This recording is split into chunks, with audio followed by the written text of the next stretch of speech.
Kita awali dengan login dulu untuk menyeting usernya. Jadi nanti bisa disetting usernya. Lalu kita akan masuk ke menu barang, data barang. Jadi nanti kita daftarkan namanya. Ini contoh kita sudah membuat tembakau.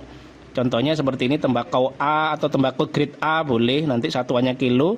Kita tambah lagi, ini kita buat departemen itu pengelompokannya, ini nanti bisa dikelompokkan berdasarkan daerah tembakau ini, daerah mana bisa. Untuk bisa jadikan satu juga bisa.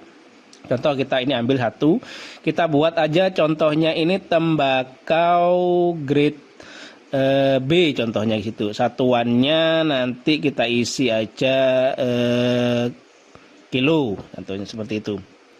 Kita isi kilo, lalu kita abaikan dulu yang kolom lainnya, kita simpan.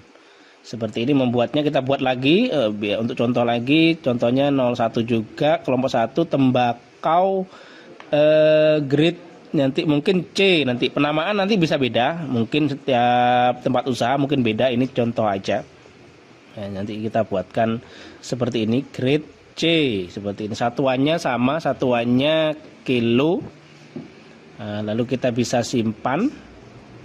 Oke, setelah ini kita bisa membuatkan barcode-nya. Kalau memang mau mencetak barcode, ini ada menu barang cetak barcode. Jadi nanti bisa dibuatkan barcode-nya, bisa dicetak.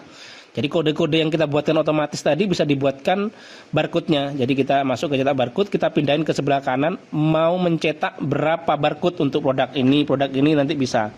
Ya, ini konsepnya sama seperti market atau ada produk baru, kita bisa buatkan barcode-nya. Seperti ini. Jadi nanti kita bisa ambil contohnya 2, ini 4 contohnya seperti itu. Lalu kita bisa print sesuai nanti pakai kertas dan printer apa. Ini contohnya ada yang pakai kertas barcode lembaran. Jadi ada kertas lembaran bisa dicetak, nanti tinggal pilih printernya, cetak. Seperti itu. Ini tinggal printernya seperti itu, tinggal cetak nanti. Cetak. Terus ada yang khusus printer barcode. Jadi printer itu hanya untuk mencetak barcode saja. Nah, biasanya roll-rollan kertasannya itu bisa juga. Nanti tinggal dicetak. Yang sering customer kita pakai itu merek-merek seperti satu. Ini ada lagi X printer itu yang agak mudah juga settingannya. Tinggal setelah kita sudah print nanti bisa dibawa ke gudang untuk penerapannya. Langsung kita bawa ke gudang, lalu pembelian, entry faktur beli. Nah, di sini kita lokasi bisa ditentukan, nanti bisa beberapa lokasi. Nomor faktur ini bisa, supplier itu mungkin petaninya. Jadi yang menjual ke kita, menjual ke gudang tembakonya. Nanti contoh aja kita buat petani A, itu kita simpan seperti ini. Oke, nanti bisa di kategorinya petaninya banyak. Nanti tinggal ambil. Kalau ada scan langsung scan. Kalau ada scan, kalau tidak ada scan pun bisa kita lakukan namanya ketik namanya barangnya, produknya, tembakau apa gitu. Nah, seperti ini. Ini ada bruto itu berat kotor, nanti bisa diisi. Bisa diisi contohnya berapa? Kita isi contohnya ini 65 nanti ada susut atau potongan beratnya berapa. Ini bisa diisi persentase ataupun langsung nominal. Jadi langsung 2 kilo atau berapa 2% boleh, nanti bisa di setting seperti ini 2%. Nah, nanti netonya bersihnya seperti itu. Kalau 2%, kalau langsung 3 kilo ya sudah, netonya akan berkurang senilai 3 kilo. Jadi 62. Harga ini harga per neto, per kilonya neto. Jadi nanti harga bersihnya berapa. Contohnya karena ini grade C, kita isi 2.500 sepertinya. Coba kita kasih contoh 3.500 ya. Sorry, 2.500. Oke, nanti bisa dikasih diskon itu untuk mengurangi rupiah. Nanti ini konsepnya sama seperti di market, pembelian seperti itu. Sudah, kita ambil lagi atau kita scan lagi. Nah, atau langsung ketik boleh, ketik kodenya, kalau tahu kodenya langsung diketik 0100 berapa 2. Nah, nanti bisa. Brutonya berapa? Contohnya kita ngisi brutonya ini 57, taranya sama mungkin 3 sesuai kesepakatan. Udah harganya mungkin karena ini grade-nya grade yang lebih bagus, mungkin lebih mahal, contohnya seperti itu. Udah nanti bisa dilanjutin banyak lagi.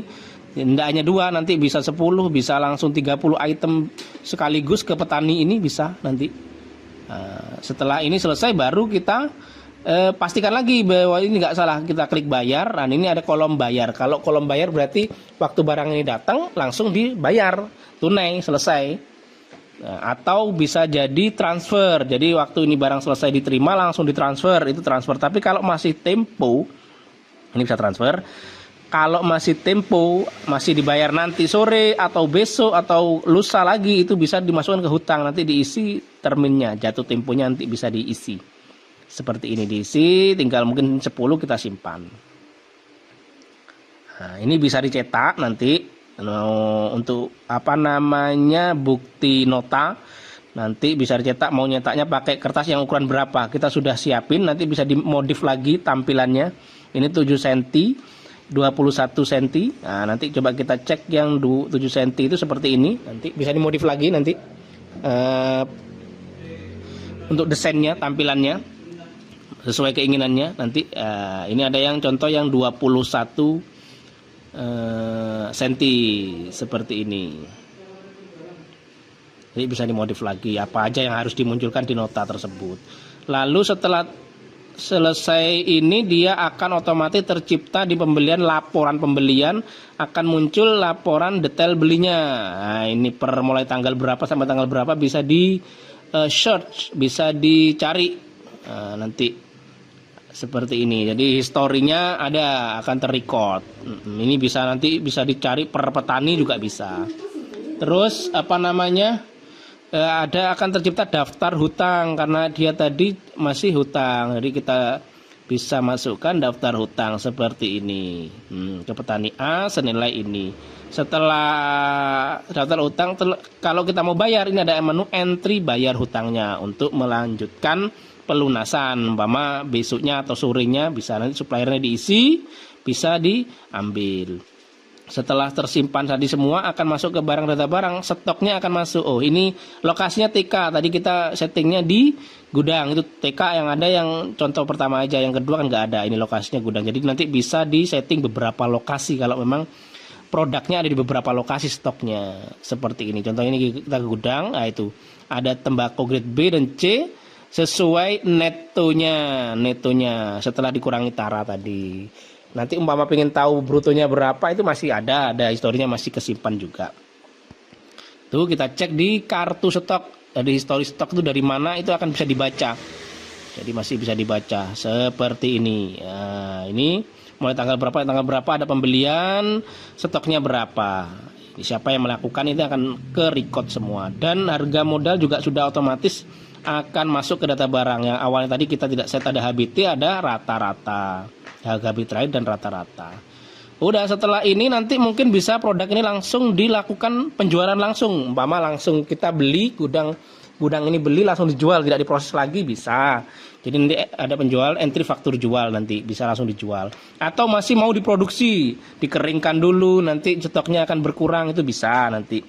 Jadi setelah itu baru dijual, nanti stepnya seperti itu. Oke, mungkin seperti ini kurang lebih gambaran untuk program pembelian tembakau, gudang tembakau.